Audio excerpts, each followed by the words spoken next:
양아치들이 새 드레스를 갈기갈기 찢어발겼다. 그녀는 그들이 절대 잊지 못할 멍을 남겼다. 김수진은 웨스트필드 고등학교 복도를 걸어가며 헐렁한 가디건을 여미고 어두운 눈으로 혹시나 문제가 생길까 주변을 살폈다.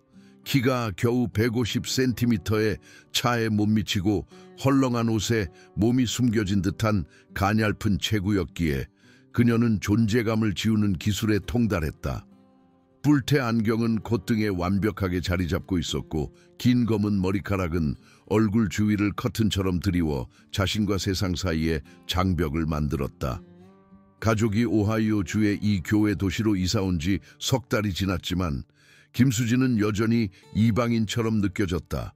어머니가 오리건주의 조용한 동네에서 정은을 오면서 이곳에 정착하게 되었는데 모든 것이 낯설고 냉랭하게 느껴졌다. 사투리는 더 거칠었고 사회적 계층은 더 뚜렷했으며 학생들은 마치 약점을 귀신같이 알아채는 능력이 있는 듯했다. 저기 또 사물함에 녹아들려고 애쓰는 애 누구야? 김수진의 속을 꽉 조여 오게 만드는 목소리가 들려왔다. 박선미, 2학년의 여왕이라 불리는 아이가 특유의 비웃음을 지으며 다가왔다. 금발머리는 완벽한 웨이브로 스타일링되어 있었고 그녀의 명품 옷은 아마 김수진의 옷장 전체 가격보다 비쌀 것이다. 그녀의 뒤로는 충성스러운 추종자들이 따랐다.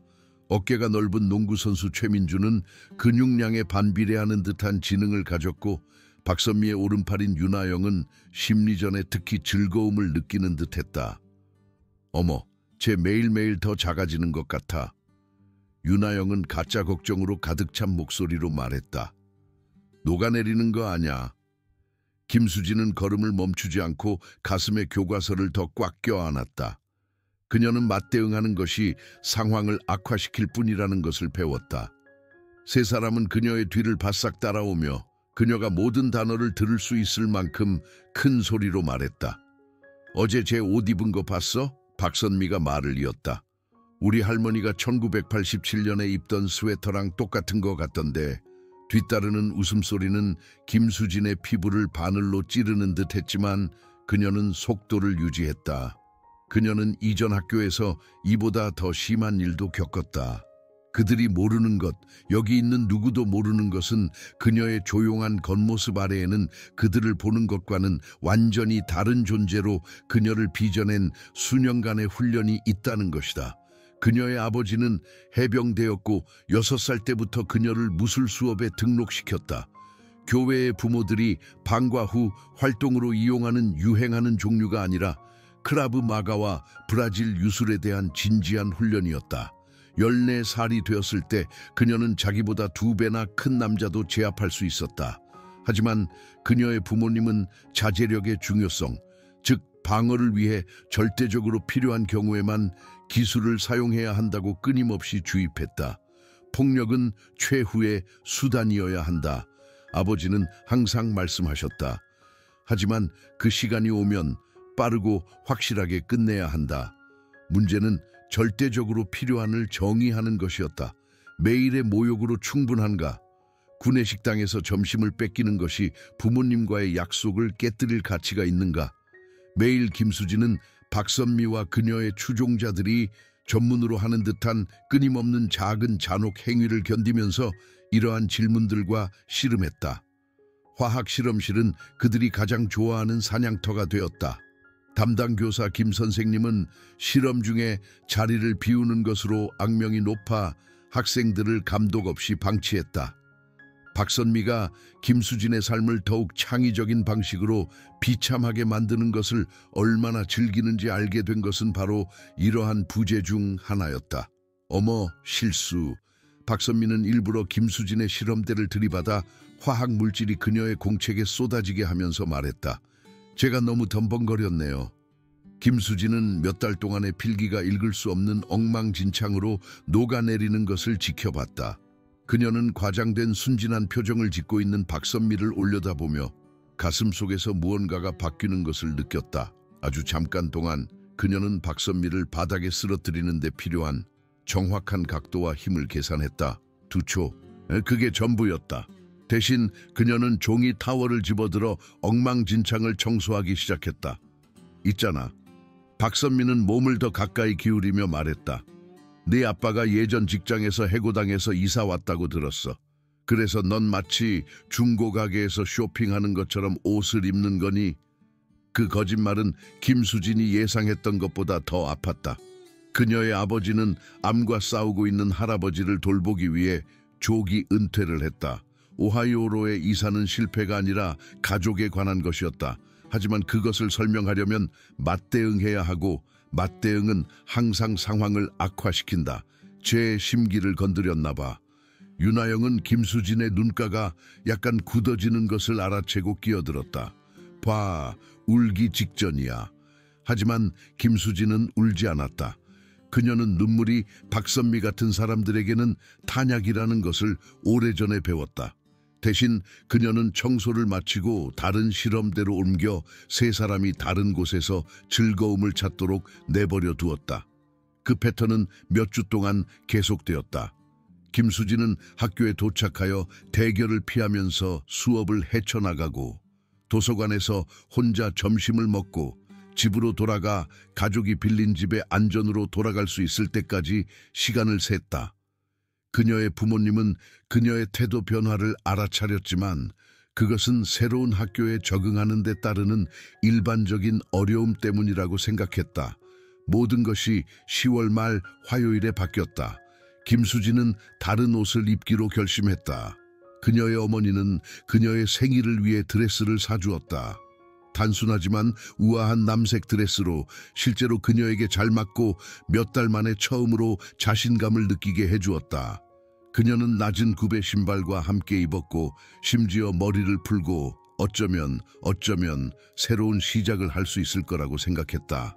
아침은 순조롭게 시작되었다. 그녀가 모르는 몇몇 학생들이 복도에서 실제로 그녀에게 미소를 지었고 그녀는 화장실 거울에 비친 자신의 모습을 보고 즉시 시선을 돌리지 않았다.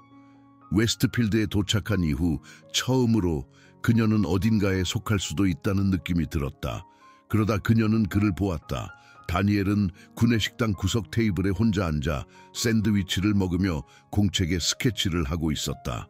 그는 그녀처럼 조용했지만 그의 침묵에는 무언가 다른 것이 있었다. 그것은 강요된 것이 아니라 선택된 것처럼 보였다. 그가 집중할 때 검은 머리카락이 이마를 가렸고 그가 올려다보며 그녀가 보고 있는 것을 알아차렸을 때 그는 미소를 지었다. 그것은 그녀가 익숙해진 정중한 찡그림이 아닌 진정한 미소였다. 설명할 수 없는 이유로 김수진은 그의 테이블로 걸어가는 자신을 발견했다. 여기 자리 있나요? 그녀는 자신의 대담함에 놀라며 물었다. 이제 있어요. 다니엘은 공책을 덮으며 대답했다. 나는 다니엘이에요. 우리가 공식적으로 만난 적은 없는 것 같네요. 김수진이에요. 네, 없어요. 그들은 점심시간 내내 모든 것과 아무것도 아닌 것에 대해 이야기했다. 책, 영화, 빛이 구내식당 창밖에 나무에 비치는 방식 등. 다니엘은 예술가였고 대부분의 사람들이 간과하는 것에서 아름다움을 보았다. 그가 자신의 그림에 대해 이야기할 때 그의 얼굴 전체가 밝아졌고 김수진은 몇 달 만에 처음으로 진심으로 웃는 자신을 발견했다. 웃는 모습이 정말 예쁘네요. 다니엘은 종이 울리자 말했다. 더 자주 웃어야 해요. 김수진은 뺨이 붉어지는 것을 느꼈다. 그럴지도 모르죠. 그들이 짐을 챙기자 다니엘은 잠시 망설이다가 다시 말을 꺼냈다. 혹시 내일 같이 앉을래요? 그러고 싶어요. 김수진은 진심으로 말했다. 그녀는 그들의 대화를 되새기며 미래의 대화를 상상하며 오후 수업을 둥둥 떠다녔다. 웨스트필드에 도착한 이후 처음으로 그녀는 진정으로 행복하다고 느꼈다. 그 느낌은 하루가 끝날 무렵 그녀가 사물함에 도착할 때까지 지속되었다. 박선미가 그녀를 기다리고 있었지만 이번에는 혼자가 아니었다. 최민준과 윤하영이 그녀의 옆에 있었지만 김수진이 알아보지 못하는 다른 3명의 학생도 있었다. 문제를 일으키는 것을 즐기는 듯한 고학년 아이들이었다. 어머나, 박선미는 위험한 기색을 띤 목소리로 말했다. 오늘 드레스업 하기로 한 사람 누구야? 김수진의 손은 본능적으로 사물함 비밀번호로 향했지만 최민준이 앞으로 나서 그녀의 길을 막았다. 네가 예술 괴짜랑 친구하는 거 봤어. 윤아영이 덧붙였다. 귀엽다. 두 괴짜가 서로를 찾았네. 걔가 너 좋아하는 것 같던데. 박선미가 말을 이었다. 네가 진짜 어떤 모습인지 보게 될 텐데 안 됐네. 김수진이 반응하기도 전에 박선미는 어깨 부분의 드레스 천을 움켜쥐었다. 솔기가 찢어지면서 천이 찢어지는 소리가 복도에 울려 퍼졌다. 하지만 박선미는 끝나지 않았다. 그녀는 다른 부분을 잡고 잡아당겨 김수진의 불에 지어 끈이 드러나는 들쭉날쭉한 찢어진 자국을 만들었다. 어머, 실수. 박선미는 가짜 순진함으로 말했다. 아마 땡처리 코너에서 다시 쇼핑해야 할 거야. 다른 학생들이 구경하기 위해 멈춰 서자 무리가 웃음을 터뜨렸다. 김수진은 찢어진 드레스 천을 움켜쥐고 수십 개의 시선이 그녀의 노출된 피부에 쏟아지는 것을 느끼며 얼어붙은 듯 서 있었다. 그녀는 복도 끝에서 다니엘이 그녀의 굴욕을 목격하고 충격과 분노가 뒤섞인 표정을 짓고 있는 것을 볼 수 있었다.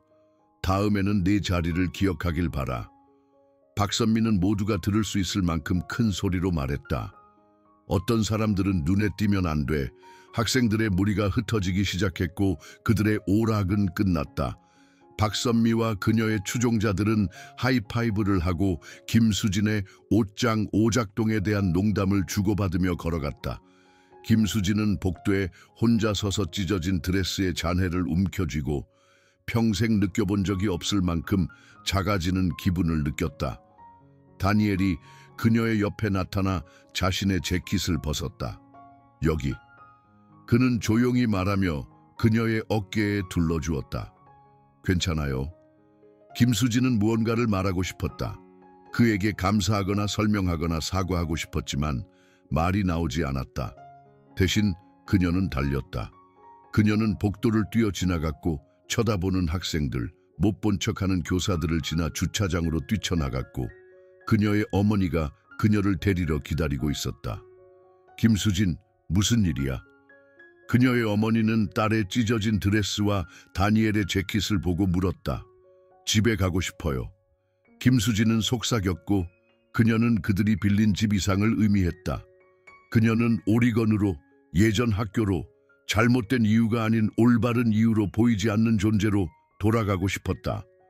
그날 밤 김수진은 방에 앉아 옷장에 걸려있는 찢어진 드레스를 멍하니 바라봤다. 그녀의 어머니는 그것을 고쳐보겠다고 제안했지만 어떤 것들은 고칠 수 없었다. 천은 결코 예전과 같지 않을 것이고 그녀도 마찬가지였다. 그녀는 다니엘의 친절함, 그녀의 굴욕을 목격한 후에도 그녀의 존엄성을 지키려고 노력했던 방식에 대해 생각했다. 그녀는 복도를 따라 그녀를 쫓아왔던 웃음소리, 마치 버려야 할 물건처럼 그녀를 바라보던 박선미의 모습에 대해 생각했다. 하지만 대부분 그녀는 박선미가 그녀의 드레스를 움켜쥐었던 순간에 대해 생각했다. 아주 잠깐 동안 김수진은 그녀의 몸이 자동으로 방어 자세로 바뀌는 것을 느꼈고 그녀의 근육은 수년간의 훈련에서 비롯된 근육 기억으로 긴장했다. 그녀의 손은 주먹을 쥐기 시작했고 그녀는 박선미를 바닥에 쓰러뜨릴 정확한 압력 지점을 계산했다. 그러다 그녀는 자제력에 대한 다른 사람을 해치려는 사람들보다 더 나아야 한다는 부모님의 말씀을 떠올렸다. 그녀는 그 자리에 서서 그것을 받아들였고 그것이 옳다고 믿었다. 이제 방의 어둠 속에 앉아있는 김수진은 자신이 틀렸던 것은 아닌지 궁금했다. 다음 날 아침 김수진은 평소처럼 헐렁한 옷을 입고 학교로 향했다. 그녀는 도망친 것에 대해 다니엘에게 사과하고 그녀를 도우려 했던 것에 대해 제대로 감사를 표하기로 결심했다. 그녀는 구내식당에서 평소처럼 그의 테이블에서 그를 찾았지만 그는 혼자가 아니었다. 박선미와 최민준이 그 위에 서 있었고 김수진은 방 건너편에서도 다니엘의 어깨에 있는 긴장을 볼 수 있었다. 그녀는 그들의 대화를 들을 수 있는 기둥 뒤에 숨어 더 가까이 다가갔다. 어제 자선 케이스에 재킷을 줬다고 들었어. 박선미가 말했다. 정말 감동적이야. 진정한 백마탄 기사네. 나 좀 내버려둬, 박선미. 다니엘은 공책에서 눈을 떼지 않고 조용히 말했다. 아, 그럴 수 없어. 최민준이 끼어들어 다니엘의 공책을 움켜쥐었다. 이거 뭐야? 여자친구에게 보내는 러브레터? 다니엘은 공책을 향해 달려들었지만 최민준은 그것을 머리 위로 높이 들었다. 사실 이거 꽤 잘 그린 그림인데 뭔가 잘못되면 안타까울 텐데 돌려줘. 다니엘은 분노로 가득 찬 목소리로 말했다. 안 그러면 어쩔 건데? 박선미가 물었다. 선생님한테 울면서 달려갈 거야? 마치 내 여자친구가 어제 도망친 것처럼. 최민준은 공책에서 페이지를 찢어 바닥에 흩날리게 했다. 김수진은 몇 달 동안의 작업이 몇 초 만에 파괴되면서 다니엘의 얼굴이 무너지는 것을 지켜봤다.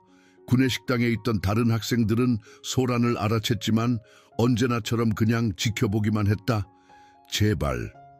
다니엘이 말했고 그의 목소리에 담긴 절망적인 기사에게 김수진의 마음속에서 무언가가 툭 끊어졌다. 그녀는 자제력을 믿고 괴롭히는 사람들보다 더 나아야 한다고 믿었기 때문에 몇 달 동안의 굴욕을 견뎌냈다. 하지만 박선미와 최민준이 다니엘에게 기쁨을 가져다 주는 것을 파괴하는 것을 보고 그의 예술 작품이 바닥에 흩뿌려지는 것을 보면서 김수진은 자신이 모든 것에 대해 틀렸다는 것을 깨달았다. 어떤 것들은 싸울 가치가 있다. 최종 대결은 사흘 후 금요일 오후 학교 주차장에서 벌어졌다. 박선미는 수업이 끝난 후 쇼가 있을 것이라는 소문을 학교 전체에 퍼뜨려 완벽하게 연출했다. 그녀는 그 주 내내 이 순간을 위해 준비했고 김수진과 다니엘 모두에 대해 점점 더 잔인한 발언을 했고 어떻게든 자신이 건드릴 수 없다고 확신했다. 왜 아직도 학교에 다니는지 모르겠어. 김수진이 어머니의 차로 걸어가자 박선미가 소리쳤다. 모두가 네가 웃음거리라는 걸 알잖아. 김수진은 걷는 것을 멈췄지만 돌아보지 않았다. 그녀의 뒤에서 박선미, 최민준, 윤아영이 다가오는 발소리와 작은 구경꾼 무리가 들려왔다. 내 말 들었어. 박선미는 김수진의 앞에 서며 다그쳤다. 네가 웃음거리라고. 제대로 옷도 못 입는 한심하고 친구도 없는 루저. 들었어. 김수진은 조용히 말하며 어깨에 있는 배낭을 고쳐맸다. 그런데 왜 도망치지 않아? 그게 네가 하는 일이잖아, 그렇지? 도망쳐서 숨는 거? 김수진은 몇 달 만에 처음으로 박선미를 올려다보며 진정으로 그녀를 바라봤다. 그녀는 잔인한 미소, 계산적인 눈, 자신의 행동에 대한 실제적인 결과에 직면한 적이 없는 사람처럼 행동하는 방식을 보았다. 박선미 뒤에는 최민준이 마치 이번 주에 본 최고의 오락거리인 것처럼 씩 웃고 있었다. 나는 도망치지 않아. 김수진은 꾸준하고 분명한 목소리로 말했다. 박선미는 웃었다. 아, 이제 말하고 싶어. 안 됐네. 네가 지겨워. 그녀는 손을 뻗어 김수진의 가슴을 세게 밀어 뒤로 비틀거리게 했다. 학생들이 또 다른 굴욕이 될 것이라고 가정하고 휴대폰을 꺼내 녹화하기 시작하면서 군중은 흥분으로 술렁였다. 내 자리에 얌전히 있어. 박선미는 걸어가려고 준비하며 말했다. 하지만 김수진은 얌전히 있지 않았다. 그녀는 천천히 몸을 일으켜 세웠고 그녀의 자세는 박선미의 눈에 무언가를 번뜩이게 만드는 방식으로 바뀌었다.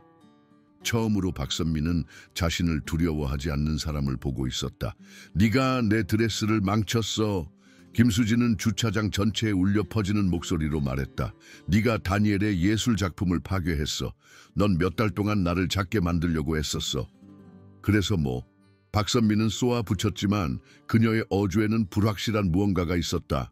그래서 이제 내 차례야. 김수진의 변화는 미묘했지만 틀림없었다. 그녀의 어깨는 곧게 펴졌고 그녀의 자세는 약간 넓어졌으며 그녀의 손은 옆구리에 느슨하게 매달려 있었다. 수년간의 훈련은 그녀가 가장 위험할 때에도 편안하게 보이도록 가르쳤다. 박선미는 무언가를 감지했는지 최민준에게 지원을 요청했다. 제가 나한테 저렇게 말하게 내버려 둘 거야. 최민준은 앞으로 나섰고 그의 체격 우위는 지켜보는 모든 사람에게 분명했다. 제 말 들었잖아. 꺼져, 괴물아. 그는 김수진의 어깨를 잡기 위해 손을 뻗었고 그것은 이전에 수많은 희생자들에게 수없이 효과가 있었던 바로 그 움직임이었다. 하지만 이번에는 그의 손이 닿지 않았다. 김수진은 누구도 가능하다고 생각했던 것보다 더 빨리 움직였다. 그녀는 최민준의 손목을 잡고 그를 비명 지르게 만드는 각도로 비틀었고 자신의 추진력을 이용하여 그를 근처에 채 부딪히게 했다. 충격으로 문에 찌그러짐이 생겼고 최민준은 팔을 움켜쥐고 바닥에 쓰러졌다. 주차장은 최민준의 신음소리 외에는 조용해졌다. 박선미는 충격에 빠져 김수진을 쳐다봤다. 지금 무슨 짓을 한 거야? 나는 나를 방어했어. 김수진은 침착하게 대답했다. 문제라도 있니? 윤하영은 뒷걸음질 치기 시작했지만 박선미는 물러서기에는 너무 자존심이 강했다. 운이 좋았던 거야. 최민준은 준비가 안 됐었어. 그 이론을 시험해 보시겠어요? 김수진은 물었고 그녀의 목소리에 담긴 무언가가 박선미를 망설이게 만들었다. 몇 달 동안 박선미는 다른 사람들을 작게 만드는 데서 오는 힘을 즐겼다. 그녀는 포식자가 되는 것을 중심으로 자신의 정체성을 구축했고 결코 먹이가 되지 않았다. 하지만 이제 김수진의 침착한 표정을 바라보고 그녀가 얼마나 쉽게 최민준을 무력화시켰는지 기억하면서 박선미는 자신이 심각한 오판을 저질렀을 수도 있다는 것을 깨달았다. 사람들을 공격할 수는 없어. 박선미는 말했지만 그녀의 목소리에는 평소의 자신감이 부족했다. 마치 네가 나를 공격한 것처럼? 김수진은 물었다. 마치 네가 다니엘을 공격한 것처럼? 마치 네가 너보다 못하다고 결정한 모든 사람을 공격해온 것처럼? 군중은 소란과 누군가가 박선미에게 맞서는 전례 없는 광경에 이끌려 더 커졌다. 그들 사이에서 김수진은 다니엘을 발견했고 그의 얼굴에는 걱정과 감탄이 뒤섞여 있었다. 박선미는 지켜보는 학생들을 둘러보며 몇 년 만에 처음으로 자신이 주시당하고 판단받고 부족하다는 것을 깨달았다. 이건 끝이 아니야. 그녀는 어느 정도 권위를 되찾으려고 애쓰며 말했다. 그래, 끝이야. 김수진은 절대적인 확신을 가지고 대답했다. 박선미는 그때 실수를 저질렀다. 걸어가는 대신 그녀가 위협받지 않을 사람을 만났다는 것을 받아들이는 대신 그녀는 자존심이 판단력을 압도하게 했다. 그녀는 손톱을 세우고 김수진의 얼굴을 겨냥하며 달려들었다. 김수진은 박선미의 손목을 잡고 비틀었고 박선미를 즉시 무릎 꿇게 만드는 기술을 사용했다. 그 움직임은 영구적인 손상 없이 고통을 유발하도록 설계되었고 완벽하게 작동했다. 박선미는 자신이 존재하는지도 몰랐던 신경지점에 압력이 가해지자 숨을 헐떡였다. 이걸 부러뜨릴 수도 있어. 김수진은 잡은 상태를 유지하며 대화하듯 말했다.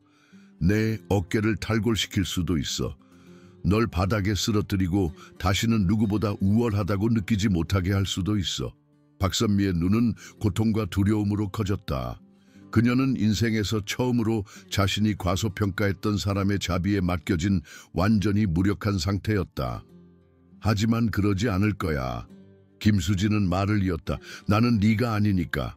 그녀는 박선미의 손목을 놓고 뒤로 물러섰다. 박선미는 무릎을 꿇고 팔을 감싸쥐며 충격과 새로 발견한 존경심이 뒤섞인 눈으로 김수진을 올려다봤다. 다시는 내 근처에 오지 마. 김수진은 주차장 구석구석에 울려 퍼지는 목소리로 말했다. 다시는 내 물건에 손대지 마. 다시는 다니엘이나 내가 아끼는 다른 사람을 해치지 마. 다음에는 이렇게 관대하지 않을 거야. 그녀는 수개월 동안의 고통에 침묵과 무관심으로 공모했던 많은 학생들을 둘러보았다. 그건 너희 모두에게 해당돼. 나는 너희의 오락거리가 되는 것을 그만둘 거야. 학생들이 갑자기 다른 곳에 가야 할 일이 생각난 것처럼 서둘러 떠나면서 군중은 흩어지기 시작했다. 최민준은 윤하영의 도움을 받아 일어섰고 둘 다 절뚝거리며 떠나면서 김수진과의 눈맞춤을 피했다. 박선미는 잠시 더 무릎을 꿇고 무슨 일이 일어났는지 처리했다.